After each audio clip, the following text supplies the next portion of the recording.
Tahukah kamu, pemilu 1955 merupakan pemilu pertama di Indonesia?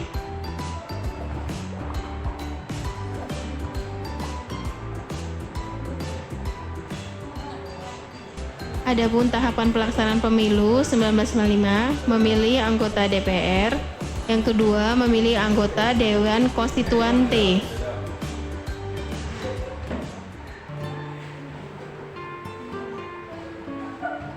Sejak pertama kali digelar pada tanggal 29 September 1955, pemilihan umum telah mengalami banyak perubahan. Pemilu pertama berlangsung 2 kali, yaitu untuk memilih anggota DPR pada tanggal 29 September 1955 dan untuk memilih anggota Dewan Konstituante pada tanggal 15 Desember 1955. Pemilu anggota DPR diikuti 118 peserta yang terdiri dari 36 partai politik, 34 organisasi kemasyarakatan, dan 48 perorangan. Sedangkan untuk pemilu anggota konstituante diikuti 91 peserta yang terdiri dari 39 partai politik, 23 organisasi kemasyarakatan, dan 29 perorangan.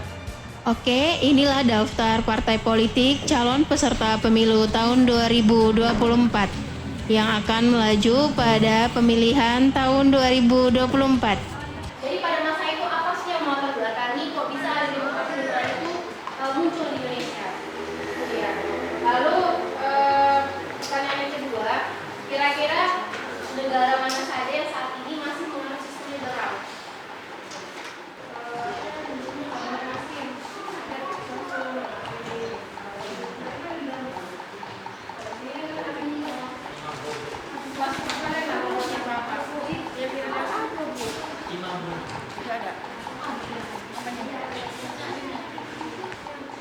Perbedaannya itu nasi sendiri. Menurut Piradian kan cari kan tadi dari cari negara-negaranya yang ada demokrasi liberal. Terus dibandingkan kira-kira demokrasi liberal itu sama yang sekarang itu sama nggak sih antara Soekarno sama yang sekarang? Gambar kerjanya ini gimana? Ini yang pertama kelompok A dulu. Kan tadi udah dibahas berganti ya. Satunya dulu di sini, nanti satu orang baru ngalamin di sini. Rangkumannya di sininya. Ini berkaitan sama penilaian. Terus nanti langsung ke belakang kalau memang apa. Yang ini banyak, tapi yang banyak ini apa ya? Penilaiannya bukan rubriknya, bukan lembar kerjanya. Yang udah ibu bagi kerjakan masing-masing aja, nanti baru udah siap masukkan sama-sama. Yang dikerjakan dari ketiga-tiganya diisi semua di sini, Bu. Iya. Oh iya, Bu. Tapi kalian kan udah dibagikan. Kalau mau sendiri-sendiri pun nggak apa-apa, nilainya kan individu. Dipresentasikan nggak? Dipresentasikan. Materinya yang tadi tiga. Iya, materinya. Iya, Bu. Tulis materi tentang demokrasi liberal. Baru kalian kelompoknya materinya apa tadi tentang pemilu 1995 dan sistem kepartaian. Itu aja. Kalian kan cuma 2 kan? Ya, yang kelompok 2 itu ada pergantian kabinet pada masa demokrasi liberal, materi kalian. Yang kedua, kalian kelompok 2, pergantian kabinet pada masa demokrasi liberal. Ini kan pergantian kabinet kan banyak itu kan pejabat-pejabarannya nggak muat taruh di belakang.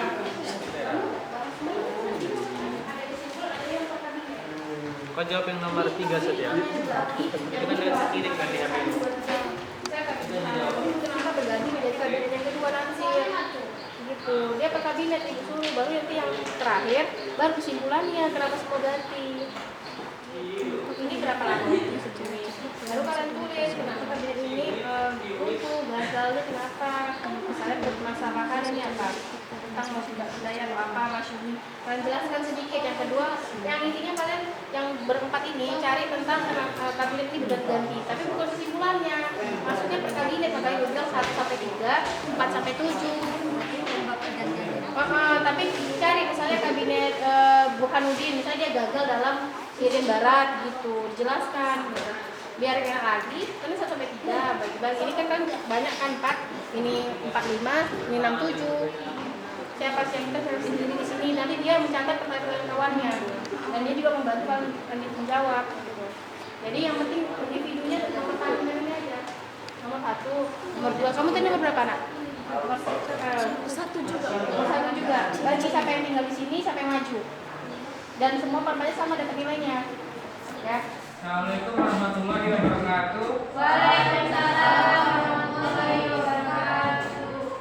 Berdirinya kami di sini kelompok 3 yang mewakili dari kelompok 6 orang, yaitu 3 orang bernama Lisa Putra, Maco Yamaco, dan Suci Heramanik, bertujuan untuk mempresentasikan hasil dari diskusi kami tentang materi demokrasi liberal.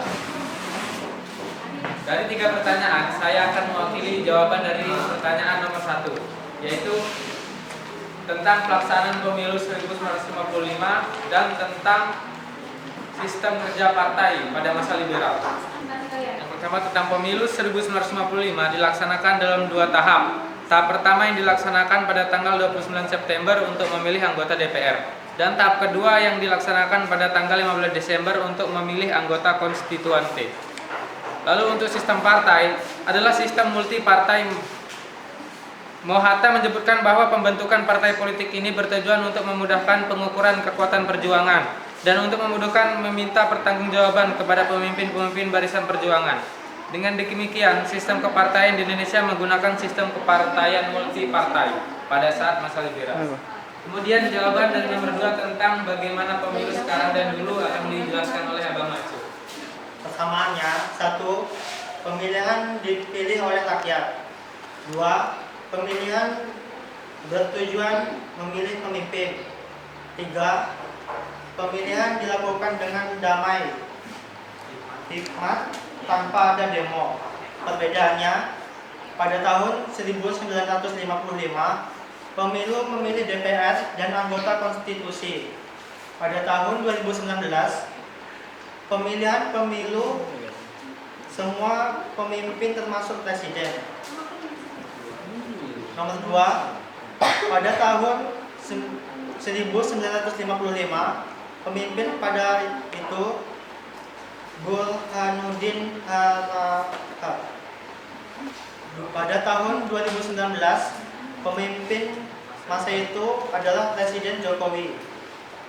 Nomor 3, pada tahun 1955 dilakukan dengan 2 gelombang. Pada tahun 2019 dilakukan secara serentak. 4. Pada tahun 1955 pemilu pertama kali oleh Indonesia. Pada tahun 2019 pemilu ke-7. Nomor 3, pertanyaannya adalah persamaan dan perbedaan sistem kepartian dulu dan sekarang. Jawabannya adalah perbedaan sistem pada masa demokrasi parlementer dengan sistem kepartian pada masa sekarang. Pada masa demokrasi parlementer, Indonesia menganut sistem kepartian multipartai, yang mana partai-partai politik mengusung berbagai ideologi yang sangat tajam. Sedangkan pada masa kini, sistem kepartian yang mengusung berbagai ideologi yang tidak begitu tajam, seperti pada masa demokratis parlementer. Pada masa demokratis parlementer, partai yang terpilih menjadi sebuah kabinet harus bertanggung jawab kepada parlemen dan parlemen berhak untuk membubarkan kabinet dari partai tersebut. Mengapa penyelenggaraan pemilu 1955 ternyata tidak mampu menciptakan stabilitas politik seperti yang diharapkan? Jelaskan latar belakang terjadinya pemilu tahun 1955. Ya, jelaskan latar belakang pemilu tahun 1955. Kita merdeka tahun berapa? 1945. Kenapa 1955 baru ada pemilu? Kalian cari latar belakangnya kenapa terjadi pemilu tahun 1955. Udah tutup aja dulu, kan cari baru bacakan hasil kelompoknya. Suatu demokrasi yang menempatkan badan legislatif lebih tinggi dan badan eksekutif. Jadi pada pemerintahan dipimpin oleh Perdana Menteri. Sejatinya hal yang melatar belakangi berdirinya demokrasi liberal ialah Indonesia yang kala itu benar-benar terbatas dari gangguan Belanda berusaha memperbaiki jalan negara. Bentuk negara serikat kala itu dirasa tidak cocok dengan semangat persatuan rakyat Indonesia. Kabinet Natsir merupakan kabinet pertama yang dibentuk setelah bubarnya Republik Indonesia Serikat dan kembali menjadi NKRI. Pada 3 April 1950, Natsir mengajukan mosi integral Natsir yang bertujuan untuk memulihkan keutuhan bangsa Indonesia dalam NKRI yang sebelumnya berbentuk serikat. Kasih tepuk tangan untuk dua kelompok yang terakhir ya. Ya.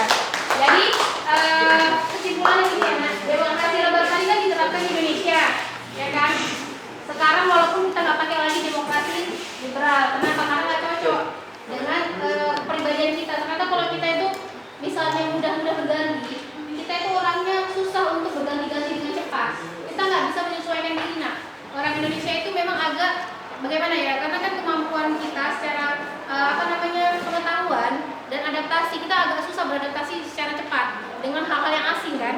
Tuh, jadi makanya demokrasi liberal hanya 9 tahun diterapkan di Indonesia. Kenapa? Karena nggak cocok kita. Kenapa? Kayak misalnya Ali kelas 1 kurikulum merdeka, kelas 2 kurikulum 13, kelas 3 ganti lagi. Dia bingung. Yang ada belajar malah nggak fokus, ya kan? Udah selesai kan? Nggak kumpulkan lagi nak post-testnya yang minggu tadi. Kumpulkan ke depan, satu orang lagi sama lagi.